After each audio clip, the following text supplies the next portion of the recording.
మహానాడులో AP CM Chandrababu మాట్లాడుతున్నారు. Live లో చూద్దాం. ఏకైక పార్టీ తెలుగుదేశం పార్టీ.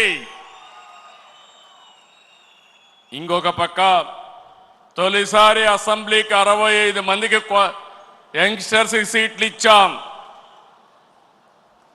ఇది ఒక చరిత్ర. ఏ రాజకీయ పార్టీ కూడా ఇంత సాహసం చేయలేదు. అలాంటి నిర్ణయం చేశాం. 61 మంది గెలిచారు. నూతన నాయకత్వాన్ని తీసుకొచ్చాం. ఎమ్మెల్యేలుగా, ఎంపీలుగా, మంత్రులుగా ఫస్ట్ టైం అయిన వాళ్ళ మంత్రులు చేసిన ఘనత కూడా తెలుగుదేశం పార్టీది. ఈరోజు లోకేష్ గారిని మీరు చూశారు. 6 శాసనాలు ప్రవేశపెట్టాడు.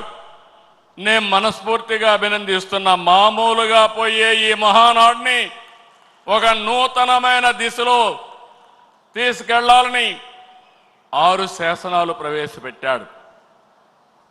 అలాంటి లోకేష్ కూడా మీరు చూస్తే బాగా చదువుకున్నాడు.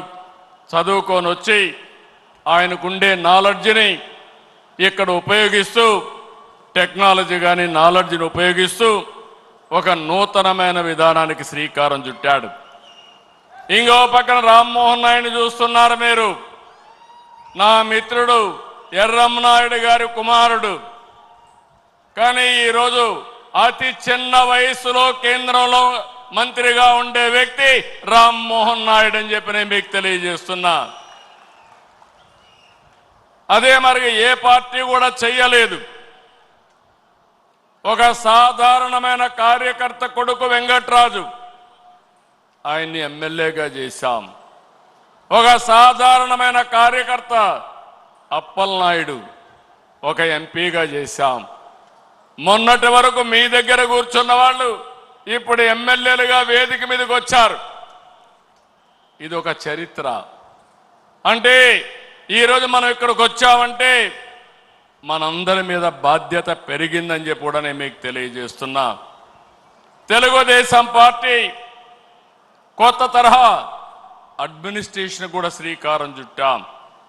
ఒకప్పుడు పార్టీ గ్రామ శాఖ, మండల శాఖ, జిల్లా శాఖ, రాష్ట్ర శాఖ ఉంటే కొత్తగా ఎన్నికల్లో ప్రాధాన్యత ఇవ్వడానికి, బాధ్యత ఇవ్వడానికి క్లస్టర్, యూనిట్, బూత్, కేఎస్ఎస్ తీసుకొచ్చాం.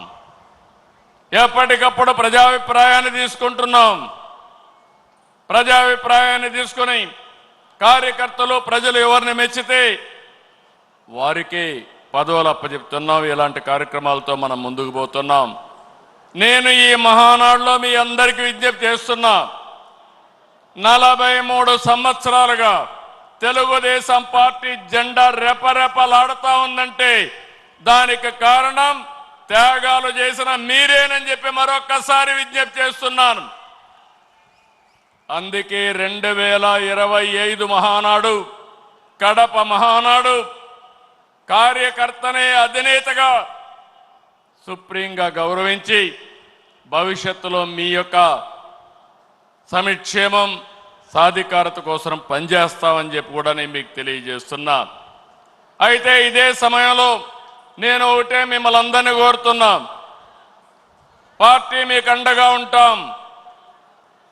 ప్రజలకు మీరు దగ్గరగా ఉండాలి.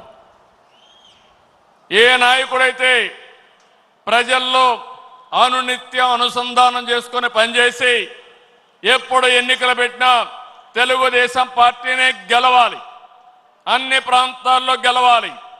ఈరోజు రాష్ట్రం అంతా కార్యక్రమాలు చేస్తున్నాం. అలాంటప్పుడు కొన్ని నియోజకవర్గాలు గెలిచి కొన్ని ప్రాంతాల్లో మెజారిటీ ఓట్లు వస్తున్నాయంటే దానికి కారణం అక్కడుండే నాయకత్వం కూడా అని చెప్పి నేను మీకు తెలియజేస్తున్నా.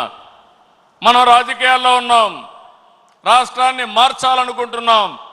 అలాంటి సందర్భంలో మీరు కూడా ఆలోచించాల్సింది ప్రజలకు మెచ్చే రాజకీయ పాలన మీ ప్రాంతాల్లో మీరు అందించవలసిన అవసరం ఉంది.